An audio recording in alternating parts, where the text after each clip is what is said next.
Hi everyone, hope you all are doing well. Welcome to all on RK Adventures provided by Adda 24/7 Career Power Jammu Branch. Myself MD Sharma.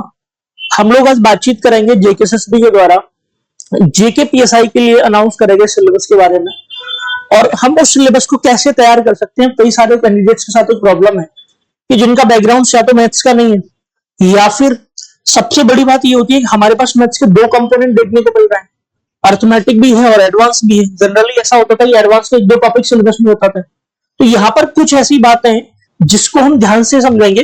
और मैं आपको एक बात बता दूं, आपने हालांकि पहले भी देखा होगा कि हमारे पास टोटल 15 क्वेश्चंस रहने वाले हैं यहाँ पे, है ना। और जो 15 क्वेश्चन है ये हमारे अर्थमेटिक और नंबर सिस्टम को मिला के बनेंगे। तो मैं आपसे एक सवाल कर सकता हूं कि जो पहले 15 क्वेश्चन है, हर एक क्वेश्चन के लिए 2 मार्क्स का वेटेज है, तो हम बोल सकते हैं टोटल जो क्वेश्चंस रहने वाले कितने मार्क्स के रहेंगे भाई? 30 मार्क्स के, जिसको इन्होंने क्वांटिटेटिव एप्टीट्यूड के नाम से नाम दिया है ना। सिलेबस के अंदर जो नाम दिया है इसको क्वांटिटेटिव एप्टीट्यूड के नाम से दिया है। जो नेक्स्ट 15 क्वेश्चन है इनके लिए इन्होंने कौन सा नाम इस्तेमाल करा है? जिसको इन्होंने नाम दिया मैथमेटिकल एबिलिटीज। तो जब आप सिलेबस देखेंगे तो वहां पे ई पॉइंट पे आपका एडवांस मैथ होगा, जिसको इन्होंने मैथमेटिकल एबिलिटीज के नाम से शामिल करा है। अगर आप नोटिफिकेशन को देखेंगे, सिलेबस वाला कंपोनेंट देखेंगे, तो वहां पे जो सी आपका सेगमेंट है वहां पे आपको क्वांटिटेटिव एप्टीट्यूड दिखाई देगा। तो ये जो सिलेबस आप सामने देख पा रहे हैं ये आपका ऑफिशियल सिलेबस ही है। अब सवाल ये है कि हम तैयार कैसे करें। तो मैं आप सारे स्टूडेंट को 2 कैटेगरी में डिवाइड करता हूं, ध्यान से समझना। मैंने आपसे एक सवाल करा कि मान लेते हैं हम थोड़ी देर के लिए कि टाइप ए कैटेगरी के स्टूडेंट है और टाइप बी कैटेगरी के स्टूडेंट हैं। तो टाइप ए कैटेगरी के स्टूडेंट वो है जिसने कभी मैथ्स पढ़ा ही नहीं है ना। जैसे मान लो कुछ कैंडिडेट ऐसे होंगे जो केस वगैरह की तैयारी कर रहे होंगे, तो उन्होंने बड़ा बेसिक सा मैथ्स पढ़ा, बोल सकते हैं कि वो मैथ्स को लेकर थोड़े से हेजिटेट होते हैं या परेशान होते हैं। टाइप बी स्टूडेंट में उनको मान लेता हूं जिन्होंने मैथ्स पढ़ा है, किसी अदर स्टेट या कोई भी सेंट्रल गवर्नमेंट एग्जाम की तैयारी कर रहे हैं, तो जिनका मैथ्स ओके आप बोल सकते हैं इनका मैथ्स थोड़ा वीक है ना। ये अपने आप में ऐसा मान के चलते हैं कि मेरा मैथ्स का जो ग्राफ है वो ठीक है। ठीक है, अब 2 ही कैटेगरी मान चलता हूं। देखो, जिसका मैथ बिल्कुल भी ठीक नहीं है उसको भी मैं मान लेता हूं मैथ्स वीक है। अब दोनों के लिए प्रॉब्लम की बात क्या है कि जैसे मान लेते हैं थोड़ी देर के लिए कि जिनका मैथ्स थोड़ा अच्छा है ना, उनके साथ एक प्लस पॉइंट ये होगा कि उन्होंने जो टॉपिक्स हमें देने, जैसे गिवन फॉर एडवांस, अगर हम बात करें जो एडवांस के टॉपिक गिवन है वो टॉपिक्स उनके साथ पहले से फैमिलियर है, तो वो क्या कर सकते हैं, अपनी क्वालिटी को एनहेंस कर सकते हैं, वो उसमें और डेप्थ में जा सकते हैं। ठीक है जी। लेकिन जो वीक स्टूडेंट हैं उनको भी पॉइंट आउट करना पड़ेगा कि एडवांस से कौन से टॉपिक ऐसे हैं जिनको अगर नए सिरे से पढ़ें तो एग्जामिनेशन टाइम तक उस पर आप होल्ड बना सकते हैं, है ना। तो मैं आपको रिकमेंडेशन करूंगा 2-3 टॉपिक, जैसे फॉर एग्जांपल जिन स्टूडेंट का बेस वीक है वो एटलीस्ट मेंसुरेशन को देख लेना, है ना। आसान है, आपको समझ आएगा, है ना। आपको जियोमेट्री का कंपोनेंट समझ आएगा, है ना। अभी हम बातचीत करेंगे सिलेबस में क्या क्या दिया है ना। आपको अलजेब्रा का बेसिक भी समझ आएगा ना। अब कुछ कैंडिडेट के साथ प्रॉब्लम क्या होती है कि सर हम ट्रिग्नोमेट्री हमने कभी पढ़ी नहीं होती, तो हम उसको कैसे कवर अप करेंगे। तो मेरा आपके साथ सवाल ये होगा कि जो कंपोनेंट आपने नहीं पढ़ा लेकिन उसके भी बेसिक क्वेश्चंस बनेंगे, क्योंकि हम साइकोलॉजिकली 2 बीमारी से जूझते हैं। पहली बीमारी कि हमने पढ़ा ही नहीं है, तो हम सवाल करते हैं आपसे कि उसका भी तो बेसिक होता होगा। अगर आप किसी टॉपिक के एडवांस पे नहीं जाना चाहते, उस टॉपिक की डेप्थ में नहीं जाना चाहते, तो एटलीस्ट आप उस टॉपिक के बेसिक को तो कवर कर सकते हो। फॉर एग्जांपल अगर मैं आपसे बात करूं कि एक टॉपिक यहाँ पे मैं ट्रिग्नोमेट्री डाल देता हूं, मैंने आपसे बोला कि सर हम ट्रिग्नोमेट्री पढ़ेंगे, तो अब जिनका मैथ्स ठीक नहीं वो क्या बोलेंगे? वो बोलेंगे सर हमने ट्रिग्नोमेट्री कभी नहीं पढ़ी। मैं आपसे एक सवाल कर लेता हूँ कि क्या आपने कभी ये बात नहीं सुनी कि कोई 3 साइड से क्लोज एक फिगर होती है, क्या आप नहीं जानते कि इसको हम ट्रायंगल बोलते हैं?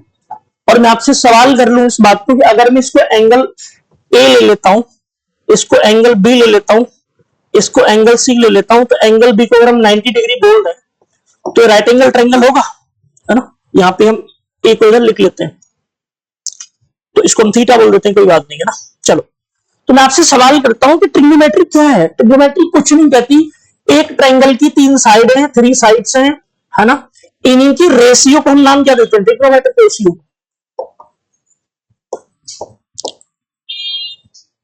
तो अब कुछ बच्चों को प्रॉब्लम ये होगी कि सर हमने कभी पढ़ी नहीं है, हम कहते हैं कि नहीं पढ़ी है तभी तो ज्यादा अच्छे समझ में आएगी, बट आपको हर टॉपिक के डीप में नहीं जाना, बिकॉज आप कैच नहीं कर पाओगे। तो मुझे एक बात समझ आती है, तो बेसिक बात आमतौर पे, कि अगर मैं कभी भी इस सिलेबस की बात कर रहा हूं तो मैंने स्टूडेंट को 2 कैटेगरी में रखा। एक स्टूडेंट जिसका मैथ्स अच्छा है, मैंने उसको पहले ही बोल दिया कि वो बिना एडवांस की सिलेक्शन नहीं ले सकता। क्यों? क्योंकि जिसने पहले मैथ पढ़ा है तो वो अपने एडवांस को और एडवांस कर सकता है। बट एक बच्चा जिसने कभी मैथ्स के टॉपिक्स देखे ही नहीं है, फॉर एग्जाम्पल कोई बच्चा अगर केस की तैयारी कर रहा है तो उसके सिलेबस में ट्रिग्नोमेट्री नहीं आएगी, पूछी जाएगी। सपोज मान लो प्रोबेबिलिटी क्वेश्चंस नहीं देखने को मिल रहा है ना, तो आप क्या करोगे, हर एक टॉपिक के बेसिक क्वेश्चंस बनाओगे। रीजन बता देता हूं क्यों। मैंने आपसे सवाल करा कि जिस बच्चे का मैथ अच्छा नहीं है उसको एडवांस मैथ पढ़ना है, तो बोलूंगा टोटल 15 क्वेश्चन आएंगे, तो आप 8 to 9 क्वेश्चन कर लोगे, क्योंकि 8 से 9 क्वेश्चन ऐसे होंगे जो बेसिक ही होंगे। नाम एडवांस मैथ है, टॉपिक भी ऐसे जो आपने कभी नहीं पढ़े, लेकिन क्वेश्चन सारे के सारे लेवल वाइज ऐसे नहीं होंगे कि आप ना अटेम्प्ट कर पाओ। तो जिनका बिल्कुल बेसिक ठीक नहीं है वो भी एटलीस्ट इस बात के लिए ट्राई करना कि सर हमारा मैथ बेसिक ठीक नहीं है, फिर भी हम एडवांस मैथ के टॉपिक्स की बातचीत करेंगे। तो अब मैं आपको बता देता हूं कि आपके सिलेबस में कौन कौन से टॉपिक्स हैं जहां पे आपको अपने वेटेज पे ध्यान देना है ना। तो सबसे पहले हमारे सामने जो सिलेबस है दैट इज फॉर, हम पहले एडवांस की बात कर लेते हैं, है ना, स्पेशली फॉर एडवांस, है ना। तो हमने देखा कि अलजेब्रा की जब वो बात करेगा तो अलजेब्रा में हमको क्या पढ़ना है, देखो 2 चीजें होती है, किसी भी टॉपिक का नाम दे देना, और आपके लिए आसानी कर दी, टॉपिक के अंदर जो सब टॉपिक है वो भी उन्होंने दे दिया है। उन्होंने पहले बोला है कि हमको अलजेब्रा की बेसिक आइडेंटिटी की बात करनी है जो आपने स्कूल टाइम पे पढ़ी थी, इसीलिए इसने स्कूल अलजेब्रा का नाम दिया है। अदरवाइज जीवन में कोई स्कूल अलजेब्रा नाम की कोई चीज नहीं होती, है ना। ये बेसिक अलजेब्रा की बात करना चाहते हैं, वही बात करना चाहते हैं जो आपने 9th 8th 10th के अंदर जो चीजें पढ़ी होती है, वही सारी चीज हमारी स्कूल अलजेब्रा के अंदर आती है। आगे कह रहा है कि जो हमारी एलिमेंट्री सर्ट्स है, जो हमारे सिंपल क्वेश्चंस बनते हैं अलजेब्रा में सर्ट्स को लेके, है ना, बेसिक उनकी बात करना चाहता है, जो पावर बेस्ड क्वेश्चन बनते हैं। इसके बाद कहना चाहता है कि लीनियर ग्राफ्स, क्योंकि एक बात ध्यान रखना, जेकेएसएसबी का फेवरेट टॉपिक है ग्राफ्स ऑफ लीनियर इक्वेशन, यानी लीनियर इक्वेशंस के लिए ग्राफ हम कैसे बनाते हैं, है ना, एक्स एक्सिस पे ग्राफ कैसे बनेगा, वाई एक्सिस पे कैसे बनेगा, 2 लीनियर इक्वेशंस के साथ हम कंबाइंड ग्राफ अगर उनकी सॉल्यूशन की बात करेंगे तो कैसे ग्राफ बनेगा। ये सारी की सारी बातें अलजेब्रा में आपको पढ़नी है।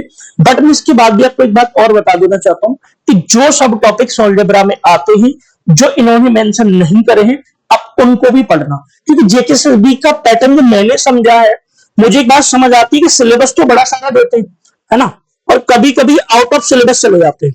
ठीक है, सिलेबस तो काफी सारे देते हैं, उसके बाद भी आउट ऑफ सिलेबस चले जाते हैं। इसका मतलब ये निकला कि ये स्टूडेंट को कैजुअल बनाना चाहते हैं, उसको परेशान करना चाहते हैं कि हम कुछ पूछेंगे आप कुछ पढ़ के आना। तो मैं वो बात आपसे बोलूंगा कि 3 ही टॉपिक दिए, बट यहाँ पे अलजेब्रा खत्म नहीं हो जाता, यहाँ पे क्वाड्रेटिक इक्वेशन आता है, इन्होंने इसकी बात नहीं करी है। तो मैं आपसे बता देना चाहता हूँ कि अलजेब्रा के वो सारे टॉपिक जो इन्होंने नहीं डाले, जो अदर कंडीशन के अकॉर्डिंग इंपोर्टेंट, तो आपको पढ़ने पड़ेंगे। क्यों? क्योंकि इनके हिसाब से बच्चा ये तैयार करके आगे इससे पूछेंगे ही। अगली अगर मैं बात करता हूं आपके सामने ज्योमेट्री, तो ज्योमेट्री अपने आप में एक बड़ा लार्ज टॉपिक है, पर मैं आपसे सिंपल एक बात बता रहा हूं, 3 टॉपिक पे आप अच्छे से होल्ड बना लेना ज्योमेट्री में, बाकी हम इसके सिलेबस की बात करेंगे। सबसे पहले आपको लाइन एंड एंगल के टॉपिक पे अच्छा होल्ड होना चाहिए, है ना। इसके बाद आपका ट्रायंगल, इसके बाद आपका सर्कल। ये 3 ऐसे टॉपिक हैं कि अगर आप इनको 3 को ही उठा के पढ़ रहे हो, इनके बारे में सब कुछ, तो आपकी ज्योमेट्री के जो क्वेश्चंस आपको मिलेंगे सारे मिल जाएंगे, भले आप इनका सिलेबस देखो चाहे ना देखो। फिर भी हम एक नजर लगा लेते हैं। तो कह रहा है कि फैमिलियरिटी बात कर रहा है, एलिमेंट्री ज्योमेट्री की बात कर रहा है, फिगर के बारे में, है ना। यहाँ पे एक टर्म आप और डाल देना अगर इन्होंने नहीं दिया होगा, तो पॉलीगन से क्वेश्चन बन सकता है ना। ज्योमेट्री से पहले हम पॉलीगन पढ़ते हैं, पॉलीगन अगर इन्होंने नहीं भी डाला होगा तो दिक्कत की बात हो सकती है, क्योंकि ट्रायंगल बनेगा तो स्क्वायर बनेगा, पेंटागन बनेगा, हेक्सागन बनेगा, सारी की सारी बातें पॉलीगन से निकल के आती हैं जब उनकी साइड बराबर हो जाती है, जिसे हम रेगुलर पॉलीगन का नाम देते हैं, है ना। जैसे आपने इक्विलैटरल ट्रायंगल अगर पढ़ा होगा, तो ट्रायंगल में इक्विलैटरल ट्रायंगल रेगुलर पॉलीगन होगा क्योंकि उसकी सारी की सारी साइडें बराबर होती हैं। तो जिस भी पॉलीगन की सारी साइडें बराबर होंगी रेगुलर पॉलीगन का पार्ट होगा। इसके बाद हम बात करेंगे तो ट्रायंगल की वेरियस काइंड्स ऑफ सेंटर्स होते हैं, है ना, जिनसे रिलेटेड थ्योरम्स होती हैं, डायरेक्टली क्वेश्चन बनते हैं वहां से। आपकी कंग्रुएंसी और सिमिलरिटी पे ट्रायंगल की साइड से रिलेटेड क्वेश्चन बनते हैं, है ना, कि कोई जो ट्रायंगल है एसएस प्रॉपर्टी में जा रहा है ना, या ट्रिपल एस प्रॉपर्टी में जा रहा है, अगर तीनों साइडें बराबर तो ऑब्वियस बात है तीनों एंगल बराबर होंगे, है ना। तो आपने पढ़ा होगा, बेसिक सी बात है, 9th 10th के आपने अगर ज्योमेट्री पढ़ी है तो डायरेक्टली वहां पे सारी बातें दे रखी हैं। एक सर्किल के अंदर कॉर्ड कॉर्ड्स और उसकी रेडियस को लेकर रिलेशन की बात करेंगे, है ना। आप सब जानते हैं किसी सर्किल के अंदर सबसे बड़ी जो कॉर्ड्स होती है वो उसके सेंटर से गुजरती है, जिसको हम डायमीटर का नाम देते हैं। तो इसके साथ यहाँ पे इन्होंने नाम दिया होगा आगे टेंजेंट, तो हमको कॉर्ड के साथ साथ इसकी टेंजेंट से रिलेटेड जितनी भी प्रॉपर्टीज है वो भी पढ़नी है ना। तो हमने बात और पढ़ी थी कि एंगल जो कॉर्ड और सर्किल पे बनते हैं ना, जो आपके रेडियस को टच करके जितनी भी थ्योरम्स हम पढ़ेंगे सारी की सारी इसी के अंदर आने वाली है ना। और कॉमन टेंजेंट और दो से ज्यादा सर्किल के बीच कैसे टेंजेंट के बीच एक प्रॉपर्टीज का रिलेशन बनता है ये भी हम पढ़ेंगे। तो मैं आपसे सिंपल एक बात बता देना चाहता हूँ, ये सारी की सारी बात आपको केवल तब समझ में आएंगी जब आप लाइन एंड एंगल को स्टार्ट करोगे, सारा टॉपिक कंप्लीट कर लोगे। जब आप ट्रायंगल स्टार्ट करोगे सारा टॉपिक कंप्लीट करोगे, सर्कल स्टार्ट करोगे सारा टॉपिक कंप्लीट करोगे, तो फिर आपको इन बातों का मीनिंग समझ में आता है। अगर जिनका सिलेबस नहीं रहा है तो उनको इन बातों का मतलब ही समझ में नहीं आ रहा। जिसको टेंजेंट नहीं पता कि सर्कल को बाहर से टच करने वाली लाइन को टेंजेंट बोलते हैं, मैंने आपसे बोला कि अगर एक सर्कल है तो अंदर से लाइन कट करके जा रही है उसको हम कॉर्ड बोलते हैं, और अगर मान लो इसको आउटर टच करके जा रही है बाउंड्री को तो उसको हम टेंजेंट बोलते हैं, है ना। तो अगर आप इन बातों का मीनिंग नहीं जानते तो ये बातें आप तब समझ पाएंगे जब आपको सारी की सारी बातें बेसिक से पता होंगी। तो सवाल ये निकला कि सिलेबस तो आसान है लेकिन लेंदी है ना, क्योंकि एडवांस का जो सिलेबस होता है इसमें आपको आसान लगेगा बट लेंदी होगा थोड़ा सा। अगर हम आगे बातचीत करें तो यहाँ पे मेंसुरेशन है ना, और मेंसुरेशन में हम एरिया से रिलेटेड जितनी भी बातें पढ़ेंगे, देखो अगर आप ज्योमेट्री पढ़ते हो ज्योमेट्री में एरिया की बात कम और मेंसुरेशन में एरिया की बात ज्यादा होती है ना। तो यहाँ पे हम ट्रायंगल की एरिया की बात करेंगे, क्वाड्रिलेटरल की एरिया की बात करेंगे, रेगुलर पॉलीगन जिसकी मैं आपसे ज्योमेट्री में बातचीत कर रहा था तो इन्होंने यहाँ पे डिकोड करा है ना। तो रेगुलर पॉलीगन से क्वेश्चंस बनते हैं, इन्हीं के बेस पे हम बता पाते हैं कि ट्रायंगल के तीनों एंगल का सम 180 कैसे होगा, है ना। एक क्वाड्रिलेटरल के चारों एंगल का सम 360 कैसे होगा, तो कॉन्सेप्ट हमारा पॉलीगन से निकल के आता है ना। इसके बाद बात करेंगे सर्कल, राइट प्रिज्म, है ना, और यहाँ पे कॉन और यहाँ पे सिलेंडर। तो आप ऐसे बोल सकते हो स्फीयर तीन इंपोर्टेंट पार्ट होते हैं यहाँ पे, एक आपका कॉन फेमस होता है ना, एक आपका सिलेंडर आता है। इसके बाद अगर हम बातचीत करेंगे, है ना, तो आपका लास्ट स्फीयर होता है ना। ये तीन जो आपकी शेप होती है बहुत ज्यादा फेमस होती है ना। स्फीयर में आप ऐसे 3D शेप बना सकते हो अंदर जाके, बाकी यहाँ पे भी शेप बनाने का ऑप्शन होगा तो यहाँ से भी ड्रॉ कर सकते हैं। तो आपका 3D शेप में आएगा, इसको हम क्या बोल सकते हैं भाई, इसको आप बोल सकते हो स्फीयर, है ना। और आप अगर यहाँ से सेमी हेमिस्फीयर लेना चाहो तो आप यहाँ से हेमिस्फीयर भी ले सकते हो ना। तो ये सारी की सारी शेप है ना, जिनके बारे में हमको पढ़ना है। इसके बाद हमसे वो डायरेक्टली बात कर रहा है, हेमिस्फीयर हो गया आपका, ठीक है। इसके बाद आपका रेगुलर राइट पिरामिड, है ना, और यहाँ पे लिखा हुआ रेक्टेंगुलर, है ना, पैरेललोपाइड, है ना। ये सारी की सारी शेप जो आपकी होंगी, एक बार पिरामिड और आपका जो प्रिज्म है दोनों पढ़ने के बाद आपको हर एक शेप का नाम पता लग जाएगा। और जो पिरामिड की बात कर रहा हूं केवल दो बेस की बात कर रहे हैं, एक ट्रायंगुलर बेस हो और एक आपका स्क्वायर बेस हो, है ना। आप सब जानते हो पिरामिडल प्रिज्म में एक अंतर होता है। पिरामिड की जब हम बात करते हैं तो इसका एक बेस होता है ना, और इसका एक पॉइंट होता है ऊपर, इसको हम पिरामिड बोलते हैं, और बेस इसका कुछ भी हो सकता है। आपका प्रिज्म क्या होता है भाई, ऊपर जो शेप होगी सेम शेप नीचे होगी। तो आपसे बोल सकता हूं कि इस वाली शेप को आप किसमें कंसीडर कर सकते हो, है ना, आप इसको पिरामिड में कंसीडर कर सकते हो, और इस शेप को आपको किसमें कंसीडर कर सकते हो, तो आप प्रिज्म कर सकते हो, ठीक है। तो प्रिज्म और पिरामिड बस थोड़ा सा डिफरेंस है, यहाँ पे एक पॉइंट होता है इसको पिरामिड बोल देते हैं, है ना। आपने देखा होगा पिरामिड मतलब चट्टानें होती है लगभग ऊपर जाके एक पॉइंट पे एंड हो जाती है। तो इनकी सारी सारी थ्योरीज की बात करेंगे, जो आप इसको थ्योरी के बाद साथ पढ़ लोगे ना, तो आपसे एक सवाल करता हूँ कि क्या आपको सब कुछ पढ़ना है, तो पॉसिबल ही नहीं है। अगर आप हर एक बात के बेसिक के साथ इसके फॉर्मूले पे होल्ड बना लो, है ना, आप अगर इसके फॉर्मूले पे होल्ड बना लो बेसिक के साथ, तो मैं कह सकता हूं कि क्वेश्चन कर लोगे, बहुत डीप में नहीं जाना है, ठीक है। इसके बाद अगर हम बातचीत करें नेक्स्ट कंपोनेंट की, ठीक है, तो ट्रिग्नोमेट्री के बारे में मैंने आपको बेसिक स्टार्टिंग में बता दिया था। ट्रिग्नोमेट्री की बेसिक बात करेंगे, है ना, इसकी आइडेंटिटी आप यहाँ पे ऐड कर सकते हो, उन्होंने डाला नहीं है, ठीक है।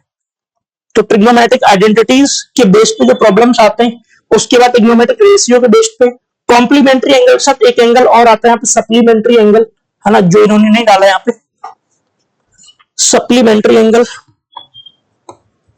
इससे भी क्वेश्चन बनते हैं, ठीक है। तो आप इसको भी पढ़ेंगे साथ में। उसके बाद हाइट एंड डिस्टेंस का इन्होंने बोला कि हम बेसिक सिंपल क्वेश्चंस की बात करेंगे, बट आप जानते हो कि ओनली अगर लगा दिया तो वो जो भी बातें करेंगे जरूर नहीं पूरा करेंगे, इसलिए मैं बोल सकता हूं आपसे कि आप इसको भी अच्छे से पढ़ना, ठीक है। नेक्स्ट अगर हम बात करते हैं तो स्टेट्स ऑफ प्रोबेबिलिटी का कॉन्सेप्ट आता है, ठीक है। यहाँ पे हिस्टोग्राम आपका फ्रीक्वेंसी पॉलीगन बार डायग्राम, पाई चार्ट, ये सारी चीजें आप डेटा इंटरप्रिटेशन में भी पढ़ते हैं, है ना, टेबल्स और ग्राफ की फॉर्म में। ठीक है, इसके बाद आपसे नेक्स्ट बोल रहा है कि सर हम जो आपका स्टेटिस्टिक्स वाला मेन पार्ट होता है, मीन, मॉडर्न और मॉड, है ना, ये तीनों पार्ट इसी में आ जाते हैं। साथ में स्टैंडर्ड डेविएशन भी इसी के अंदर पढ़ते हैं, है ना, कैलकुलेशन ऑफ सिंपल प्रॉब्लम, इन्हीं पे बेस्ड सिंपल प्रोबेबिलिटीज पढ़ेंगे ना। आप ऐसे मान सकते हो कि यहाँ पे इन्होंने एक टॉपिक डाला है यहाँ पे स्पेशली ना, प्रोबेबिलिटी, इसके लिए केवल एक वर्ड इस्तेमाल किया है ना, यहाँ पे प्रोबेबिलिटी। तो जनरली प्रोबेबिलिटी तीन चार ही फॉर्म में पूछी जाती है। एक बॉल पे बेस्ड क्वेश्चन आते हैं प्रोबेबिलिटी में, है ना, एक कार्ड्स पे बेस्ड क्वेश्चन आते हैं, है ना, एक डाइस पे बेस्ड क्वेश्चन आते हैं, ये तीन ज्यादा इंपॉर्टेंट है ना, और कॉइन का भी क्वेश्चन आपको देखने को मिलता है। तो केवल और केवल चार अगर टाइप के टॉपिक पढ़ के चले जाते हो, चार कंसेप्ट या प्रोबेबिलिटी पढ़ के चले जाते हो, तो तुम्हारा काम हो जाएगा। रैंडमली मेरा तो एक्सपेक्टेशन अभी तक इनसे रहा है, ये ज्यादातर क्वेश्चन कॉइन से और डाइस से बनाते हैं, है ना। कार्ड्स और बॉल पे भी जा सकते हैं। फेस कार्ड कितने होते हैं, है ना, अगर मान लो हमने कार्ड का एक पूरी गड्डी, उसमें से अगर हम एक कार्ड निकालें तो रेड कार्ड आने की क्या प्रोबेबिलिटी है। तो इस तरह के बेसिक क्वेश्चंस होते हैं और आप तभी कर सकते हो, आपने पढ़ा होता है। तो मुझे एक बात समझ आती है कि जितने भी टॉपिक्स यहाँ पे लिखे हुए हैं, सारे के सारे टॉपिक्स रिलेटेबल है, सबसे क्वेश्चन बनते हैं। और एक अच्छी बात है कि इन सब पे रेफरेंस क्वेश्चन पहले से मिल जाएंगे आपको। अगर आप किसी भी कमीशन के क्वेश्चन उठाओगे तो आपको हर एक टॉपिक में क्वेश्चन मिल जाएंगे। अगर आप एक बार सारे के सारे टॉपिक की थ्योरी पढ़ने के बाद उसी के क्वेश्चन लगा लेते हो तो आपका काम बन जाएगा। आपको बहुत परेशान होना है। आपको ये नहीं सोचना है सर सिलेबस इतना बड़ा, मैं कहता हूँ हर एक टॉपिक के आप टॉप 30 क्वेश्चन करके चले जाओगे, आपको वहीं से क्वेश्चन मिल जाएगा आपको, है ना, क्योंकि सारी की सारी important theorem sir important concept होते हैं इसमें। ठीक है, अब इसके बाद हम बात कर लेते हैं जो आपका अर्थमेटिक वाला कंपोनेंट है, जिसको उन्होंने क्वांटिटेटिव एप्टीट्यूड के नाम से डाला है ना। तो मैंने आपको बताया था यहाँ पे भी 15 क्वेश्चन है और टोटल 30 मार्क्स की। तो असल में होता क्या, प्रॉब्लम ये आती है कि बच्चा क्या करता है, सिलेबस के हिसाब से पढ़ने लग जाता है। मैं कहता हूँ पढ़ना सिलेबस के हिसाब से ही होता है, बट आपको एक बात समझनी पड़ती है कि जेकेएसएसबी का जो क्वेश्चन पूछने का पैटर्न है उसमें सबसे ज्यादा वेटेज किसका है। तो ये लोग बड़े चालाक है। आपने देखा होगा जब कांस्टेबल का पेपर हुआ था तो इन्होंने इतना लंबा सिलेबस दिया था और पूछा क्या था, कुछ चंद टॉपिकों से क्वेश्चन उठा के डाल दिए थे। इवन वो तक टॉपिक इन्होंने पूछे थे जो सिलेबस में नहीं थे। तो आप सोच सकते हो किस हद तक ईमानदार है ना। आप ईमानदारी की पराकाष्ठा अगर चेक करना चाहते हो इनकी, तो यही देख लो सिलेबस में देते क्या पूछते क्या। तो आपको सबसे पहले प्रॉब्लम है सर इतने सारे सिलेबस में क्या पढ़े। मैं कहता हूं पहले वो पढ़ो जो इनके फेवरेट टॉपिक है। लिख लेना ध्यान से। सबसे पहले प्रॉफिट लॉस, है ना, और स्पेशली डिस्काउंट वाला क्वेश्चन ज्यादा पूछते हैं, ये ध्यान रखना। प्रॉफिट लॉस में इनका टारगेट रहता है डिस्काउंट। ठीक है, सबसे ज्यादा वेटेज रहता है।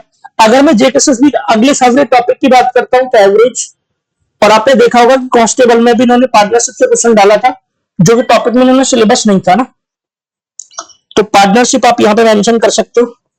ठीक है, ये तीन टॉपिक आपके फेमस है इनके। इसके साथ टाइम एंड वर्क की बात करते हैं और टाइम, स्पीड एंड डिस्टेंस की बात करते हैं। तो इतने टॉपिक के साथ आप एज भी ऐड कर लेना, क्योंकि इन्होंने एवरेज क्वेश्चन पूछा था कांस्टेबल में, एज से रिलेटेड पूछा था। तो ये सारे के सारे टॉपिक अगर आप पहले कवर करते हो उसके बाद आप बाकी कवर करते हो तो आप मान लेना कि आपने जेकेएसएसबी के कोर टॉपिक को कवर कर लिया है। लेकिन पढ़ने का एक तरीका होता है अपना पैटर्न। जैसे जब हम पढ़ते हैं तो पहले हम परसेंटेज के बाद प्रॉफिट लॉस स्टार्ट करते हैं, उसके बाद एसआई और सीआई पढ़ते हैं। ये कनेक्टिव होते हैं क्योंकि सारे के सारे टॉपिक खुद परसेंटेज का ही एप्लीकेशन होता है।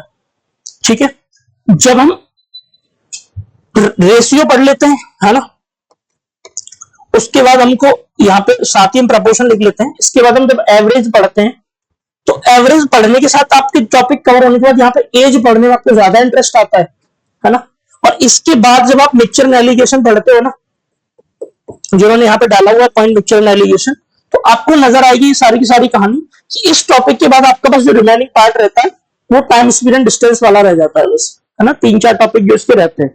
और इससे पहले इन्होंने नंबर सिस्टम जनरली टॉपिक जो डाले, दो तीन टॉपिक इनके फेवरेट पूछने वाले, इससे इन्होंने पहले डाल दिया होल नंबर से क्वेश्चन, डेसिमल से क्वेश्चन, फ्रैक्शन का रिलेशन बिटवीन नंबर के साथ, और एक इन्होंने डाला स्क्वायर रूट। ये सारे के सारे नंबर सिस्टम से रिलेटेड टॉपिक है। बाकी के सारे टॉपिक्स का नाम मैंने आपके सामने प्रेजेंट कर दिया। बाकी आप यहाँ पे रीड आउट भी कर सकते हो, है ना। ये सारे के सारे जो टॉपिक्स हैं यहाँ पे मेंशन है। तो मैं आपसे सवाल करता हूं कि करें क्या, मैं आपसे सवाल करता हूं कि करें क्या, तो ये डिपेंड करेगा बच्चे के लेवल पे। अगर किसी बच्चे का लेवल अच्छा है तो उसकी प्लानिंग अलग होगी पढ़ने की, किसी के लेवल बेसिक है उसकी प्लानिंग अलग होगी। अब बच्चों के साथ प्रॉब्लम क्या है कि जिस भी टीचर को फॉलो करेंगे अब हर बच्चा एक ही पैटर्न को फॉलो करेगा, गलत तरीका होता है फॉलो करने का। तो आपको मैंने पहले बता दिया था कि दो कैटेगरी होती है ना। स्टूडेंट की मैं मान लेता हूं दो कैटेगरी है, एक जिसका मैथ डाउन है, जिसका मैथ अच्छा है। जिसका मैथ अच्छा है उसको एडवांस को ज्यादा वेटेज देना चाहिए। क्यों? क्योंकि कई बार वो अर्थमेटिक में लॉजिकल क्वेश्चन घुमा के आपको परेशान कर सकते हो, तो एडवांस का क्वेश्चन डायरेक्टली कॉन्सेप्ट पे आता है, ठीक है, तो आप वहां से आराम से बना सकते हैं। बाकी आपसे मेरी गुजारिश होगी कि हम लोग जो है अपना एक फ्री सेशन लेके आ रहे हैं यूट्यूब पर, जिसमें मैं सारा का सारा अर्थमेटिक और एडवांस जो है कवर करेंगे हम इस पे यूट्यूब पे, जिस चैनल पे आप अभी मुझे देख पा रहे हैं। तो मैं आपसे चाहता हूं कि आपका प्रेफरेंस क्या होगा, आप पहले एडवांस पढ़ना चाहते हैं या अर्थमेटिक पढ़ना चाहते हैं, है ना। पहले आप अर्थमेटिक पढ़ना चाहते हैं या फिर पहले आप एडवांस पढ़ना चाहते हैं, तो दोनों कंपोनेंट में आप जो भी पहले पढ़ना चाहते हैं ये चीज आप हमें कमेंट सेक्शन के साथ साझा करेंगे। थैंक यू वेरी मच, आप सभी ने इतना टाइम दिया। मुझे ऐसा लगता है कि जो भी आपका वेटेज था, ठीक है, बाकी अब दिए गए नंबर्स पे अगर आप कॉल करेंगे तो आपको बाकी जानकारी दे दी जाएगी, ठीक है। थैंक यू वेरी मच, जय हिंद, वंदे मातरम।